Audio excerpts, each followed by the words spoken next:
Hello students, welcome to Divyarudraksh online classes. आज संस्थान में कुछ विद्यार्थी मेरे पास आए हुए हैं और आज एक मुद्दा ये उठाना चाहते हैं कि राजस्थान की जो भी भर्तियां हो रही है उनमें ओबीसी वर्ग के जो अभ्यर्थी हैं उनके साथ में भेदभाव किया जा रहा है या उनके साथ में कई प्रकार का अन्याय हो रहा है। उसके बारे में आज ये कुछ चर्चा करना चाहते हैं, तो इनकी बात आप ध्यान से सुनिए और डिस्कस कीजिए। ये पूरा एनालिसिस करेंगे कि किस प्रकार से जो ओबीसी वर्ग के जो विद्यार्थी हैं उनके साथ में राजस्थान की भर्तियों में अन्याय हो रहा है और उनका चयन बाधित हो रहा है। इसके बारे में आज हम एनालिसिस करने जा रहे हैं, तो आप इन विद्यार्थियों को एक एक करके सुनने की कोशिश करें। Okay students. धन्यवाद सर। साथियों, मैं योगेश यादव, राजस्थान पुलिस भर्ती टॉपर 2019। मैं आपके सामने इस जो 17 अप्रैल 2018 का जो नियम निकाला गया कार्य विभाग द्वारा, उसमें कुछ संशोधन किया गया। उस संशोधन की वजह से होने वाली ओबीसी आरक्षण में विसंगतियां, उनके वजह से क्या नुकसान हो रहा है ओबीसी वर्ग को, प्रक्रियाधीन भर्तियां, जो भर्तियां कंप्लीट हो चुकी हैं या आने वाली भर्तियां 2018 में संशोधन होने के बाद, उन सभी भर्तियों के बारे में आपको मैं डिटेल्स में बताऊंगा।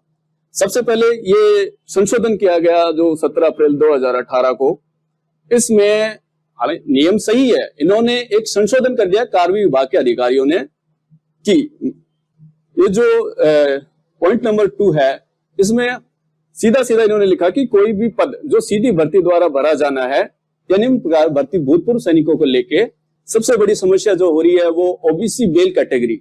इस संशोधन की वजह से ओबीसी मेल कैटेगरी उसको सबसे ज्यादा नुकसान हो रहा है। कई भर्तियों में ओबीसी आरक्षण को शून्य कर दिया गया है। हमें ओबीसी वर्ग को 21% आरक्षण मिलता है, जिसमें सभी कैटेगरी में डिवाइड करने के बाद ओबीसी मेल कैटेगरी को 2 से 3% ही मात्र मिल रहा है इस नियम में संशोधन होने की वजह से। मैं सबसे पहले राजस्थान पुलिस भर्ती 2019 की बात करूंगा, जिसके क्या परिणाम रहे, क्या चीजें रही, क्या रिजल्ट रहा। तो साथियों, राजस्थान पुलिस भर्ती 2019 का रिजल्ट जो मैं आपके सामने रख रहा हूं वो इस प्रकार है। कुल पद 3050 आते हैं नॉन टीएसपी में, जिसमें से ओबीसी मेल कैटेगरी को 473 पद मिलते हैं। उनमें भूतपूर्व सैनिकों के बैकलॉग सहित पद 1000 समथिंग होते हैं। अब इन जब भर्ती प्रक्रिया पूर्ण हो जाती है, उस भर्ती प्रक्रिया पूर्ण होने के बाद जो रिजल्ट है वो इस प्रकार आता है कि कोटा ग्रामीण से ओबीसी के 33 पद थे। स्वयं मैंने कोटा ग्रामीण से आवेदन किया था, वहां से मैं टॉपर था, लेकिन सभी पद एक्स सर्विसमैन को दे दिए गए। कोटा शहर से सामान्य वर्ग के 40 पद, ओबीसी के 5 पद, एमबीसी के 4 पद, सभी पद एक्स सर्विसमैन को दे दिए गए। इसी प्रकार ये जितने भी जिले हैं जहां से ओबीसी मेल कैटेगरी के पद थे, उन सभी पदों के ऊपर भूतपूर्व सैनिकों को उन्हीं को मेरिट में स्थान मिला और ओबीसी वर्ग से मेल कैटेगरी से एक भी अभ्यर्थी का, सामान्य अभ्यर्थी का चयन नहीं हो पाया ओबीसी की ओबीसी कैटेगरी के अंदर। इसके पीछे जो सबसे बड़ी वजह यह है वो 2018 का नियम कार्य विभाग के नियम में संशोधन करना। जबकि नियम ये कहता है कि 12.5% जो आरक्षण है भूतपूर्व सैनिकों का जो दिया गया है वो फिक्स होता है कि 12.5% ही हर कैटेगरी से आप सीटें ले सकते हैं। लेकिन इस नियम में संशोधन करने के बाद एक ओबीसी मेल कैटेगरी को ही टारगेट किया जा रहा है एक तरह से, क्योंकि सबसे ज्यादा भूतपूर्व सैनिक ओबीसी मेल कैटेगरी में होते हैं। तो कार्य विभाग के अधिकारियों द्वारा इस तरह का नियम बनाया गया कि कार्य विभाग की ओबीसी मेल कैटेगरी ही टारगेट हो, क्योंकि सबसे ज्यादा भूतपूर्व सैनिक उसी कैटेगरी में आते हैं। तो उसी कैटेगरी को यहाँ तक इनके नियम के द्वारा शून्य किया जा रहा है और ऐसा हर भर्ती में हो रहा है। ये सिर्फ राजस्थान पुलिस भर्ती 2019 की बात है। वर्तमान में चल रही सभी भर्तियां, जितनी भी भर्तियां प्रक्रियाधीन हैं 2018 के बाद में आई हैं, उनमें सब लगभग सब में ही 0 से 1 से 2% इतना ही आरक्षण सीमित कर दिया गया है, जबकि 21% आरक्षण ओबीसी कैटेगरी को दिया जाता है। ये कुछ भर्तियों की डिटेल्स है साथियों। ये राजस्थान कृषि पर्यवेक्षक भर्ती जो 2020 में पूरी जो 2020 की भर्ती है, उसमें राजस्थान कृषि पर्यवेक्षक भर्ती जो 2020 की है, उसमें कुल पद आते हैं 2300 पद, जिसमें ओबीसी मेल कैटेगरी को पद मिलते हैं 310 पद। भूतपूर्व सैनिकों के 12.5% के आरक्षण के हिसाब से 37-38 पद बनते हैं। इसके हिसाब से 270-275 के लगभग सीटें ओबीसी मेल कैटेगरी को मिलनी चाहिए थी, लेकिन कार्य विभाग के उस तुगलकी फरमान की वजह से सिर्फ 93 पद पर ही राजस्थान कृषि पर्यवेक्षक भर्ती में ओबीसी मेल कैटेगरी के अभ्यर्थियों का चयन हो पाया। अब ये दूसरी भर्ती की बात करते हैं, राजस्थान पुलिस उप निरीक्षक भर्ती 2016, राजस्थान सब इंस्पेक्टर भर्ती 2016, जिसकी ज्वाइनिंग 2021 में हुई है। उसमें कुल पद आते हैं 511। ओबीसी मेल को मिलते हैं 87 और भूतपूर्व सैनिकों के लिए पद जो आरक्षित थे, आरपीएससी की विज्ञप्ति में जो क्लियर लिखा गया था वो 27 थे। उन्होंने विज्ञप्ति में क्लियर लिखा गया था, लेकिन अंतिम रूप से सिर्फ 36 ही पद पर चयन हो पाता है ओबीसी मेल कैटेगरी के अभ्यर्थी का। राजस्थान पटवारी भर्ती जो अभी प्रक्रियाधीन है, जिसका अंतिम परिणाम आना है, उसमें कुल पद 4850 नॉन टीएसपी से आते हैं। ओबीसी मेल को मिलते हैं 603 पद। अब यहां से सीधी सी बात है कि जो 12.5% आरक्षण दिया जाता है भूतपूर्व सैनिकों को, ओबीसी मेल कैटेगरी से जाने चाहिए 75 पद, 75 पद जाने चाहिए। लेकिन यहाँ पर 583 पद जो कुल पद लिखे गए हैं, इस तुगलकी फरमान की वजह से ये 583 में से 525 से 530 पद सिर्फ ओबीसी मेल कैटेगरी से जाएंगे, क्योंकि सबसे ज्यादा भूतपूर्व सैनिक ओबीसी कैटेगरी से होते हैं।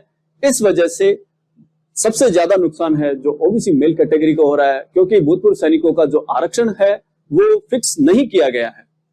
पटवारी भर्ती के बाद जो राजस्थान वनरक्षक वनपाल की भर्ती है जो 2022, जिसके हाल ही में फॉर्म भरे गए हैं, उसमें कुल पद 2300 के समथिंग हैं और ओबीसी मेल को मिल रहे हैं 122 पद। लेकिन साथियों, इसमें ये सबसे ज्यादा फॉर्म भरे गए हैं, करीब 22 लाख के फॉर्म भरे गए हैं राजस्थान वनपाल वनरक्षक में और वनपाल भर्ती के अंदर। वनपाल में तो ओबीसी को तो सीट ही नहीं दी गई, ओबीसी मेल कैटेगरी को 0 सीटें, पहले से 79 समथिंग पद थे जिनमें ओबीसी कैटेगरी को 0 सीट मिली है। रही बात वनरक्षक की, वनरक्षक में 122 पद जो मिले हैं ओबीसी कैटेगरी को, उनमें भूतपूर्व सैनिकों को जो 607 रिक्त पद हैं, भूतपूर्व सैनिकों के 607 रिक्त पद हैं, यहाँ के जितने भी भूतपूर्व सैनिक ओबीसी कैटेगरी के न्यूनतम मार्क्स लेके आएंगे वो इन सीटों पर चले जाएंगे। तो कहने की बात है, यहां से तो 0 सीट, एक भी सीट नहीं मिलने वाली है। बड़ी बड़ी कोचिंगें, बड़ी बड़ी संस्थान अपने वनरक्षक वनपाल की कोचिंगें चला रहे हैं, लेकिन कोई भी आपको ये बात नहीं बताएगा। जब आपका अंतिम परिणाम आएगा तब आप स्वयं इस चीज को देखेंगे, तब आपको इस चीज का एहसास होगा कि आपके लिए तो ये भर्ती थी ही नहीं। 500 400 रुपए एक ओबीसी अभ्यर्थी से फॉर्म भरते टाइम लिए जाते हैं, तैयारियां की जा रही हैं।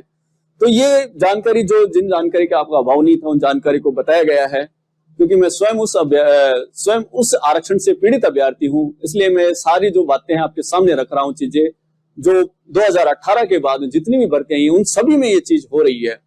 इसके साथ आने वाली वीडियो एग्जाम्स, उसके बाद चाहे आरएएस एग्जाम हो, एसआई एग्जाम हो, सब इंस्पेक्टर भर्ती प्रक्रिया जो अभी प्रक्रियाधीन है, जिसमें स्वयं मेरा खुद का जिसका सिलेक्शन हुआ है, इंटरव्यू होना है, उनके अंतिम परिणाम में ये चीजें होने वाली है। आपसे फॉर्म भरवाया जाता है, आपसे एग्जाम दिलाया जाता है, लेकिन अंतिम परिणाम ये चीजें निकल के कहाँ आ रही है? अंतिम परिणाम के समय निकल के आ रही है। क्यों? क्योंकि अंतिम परिणाम जो ज्वाइनिंग दी जाती है वो सिर्फ भूतपूर्व सैनिकों को दी जा रही है। आपसे एग्जाम ले लेंगे, आपसे अंतिम परिणाम तक जो भी फिजिकल या मेंस वगैरह सब कुछ एग्जाम प्रोसेस पूरी करवाई जाती है, लेकिन जो अंतिम परिणाम है उस समय इन चीजों का पता चलता है। अब मैं मेरे साथी सुनील चौधरी को बुलाऊंगा, जो आपको इन भर्तियों से रिलेटेड, आरक्षण से संबंधित सारी बातें विस्तार से बताएंगे। आइए सुनील। साथियों, मैं सुनील आपसे एक मुद्दे पे बात करना चाहता हूं। जो कार्मिक विभाग का एक ऑर्डर आया था कि वो भी जो भूतपूर्व सैनिक है उनको लेके कि उनको 12.5% रिजर्वेशन दिया जाएगा। कार्मिक विभाग का ऑर्डर यह आया कि 12.5% उनको पहले भी मिलता था, 12.5% अभी भी मिल रहा है। लेकिन अब क्या किया कार्मिक विभाग ने, जो 12.5% है वो पर्टिकुलर सिर्फ ओबीसी वर्ग में से ही इनको रिजर्वेशन दे रहे हैं। तो हमारा यही अनुरोध है सरकार से कि जो आप रिजर्वेशन दे रहे हो उसमें ये मेंशन कर दो कि जो 12.5% भूतपूर्व सैनिकों को आरक्षण दिया जा रहा है वो उनकी अलग अलग कैटेगरी से दिया जा रहा है। उनको 12.5% पूरा का पूरा वो जो रिजर्वेशन है वो भूतपूर्व सैनिकों को वो सिर्फ ओबीसी श्रेणी से क्यों दिया जा रहा? हमारी बात यही है, हमारी समस्या यही है। इसलिए 5 तारीख को मैं आप सभी युवा साथियों से बात करना चाहता हूं कि 5 तारीख को हमारा शहीद स्मारक पे सबसे बड़ा धरना प्रदर्शन रखा गया है। आप उसमें आइए और अपनी हक की आवाज के लिए हमारा साथ दीजिए।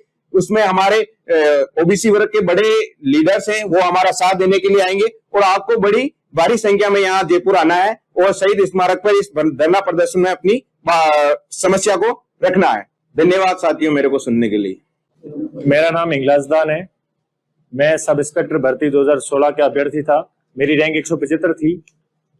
राजस्थान में जो हॉरिजॉन्टल आरक्षण है 12.5%, वो पूरी भर्तियों में ओबीसी अभ्यर्थियों के साथ बहुत ज्यादा खिलवाड़ कर रहा है। आपने देखा होगा हमारी भर्ती में ओबीसी की 87 बॉयज सीट थी, उनमें से 42 एक्स सर्विसमैन समायोजित कर दिए, लेने चाहिए थे 11। अब आप बताओ, ओबीसी के पूरे 55 एक्स सर्विसमैन के पूरे 55% ओबीसी से ले लिए सीटें।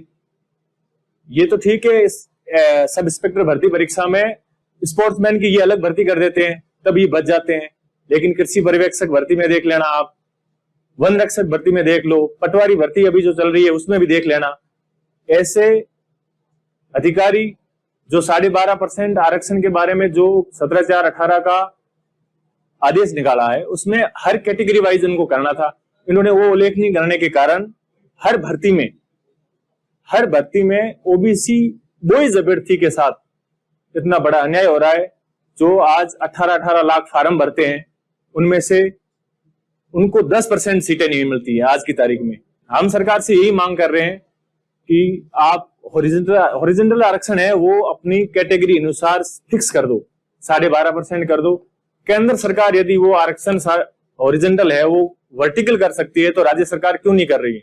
इसलिए हम 5 मई को शहीद स्मारक पे 10 बजे ओबीसी वर्ग, विशेषकर जिनके साथ अन्याय हो रहा है, उनकी आवाज के लिए सभी ओबीसी वर्ग के अभ्यर्थियों से निवेदन करते हैं, आप लाइब्रेरी में एक दिन छोड़ दो, एक दिन कोचिंग का छोड़ दो, आप 5 मई को 10 बजे शहीद स्मारक पहुंचो, जिसके खिलाफ अपन आवाज उठा सकें और अधिकारियों तक बात पहुंचाकर अपना काम हो सके। धन्यवाद।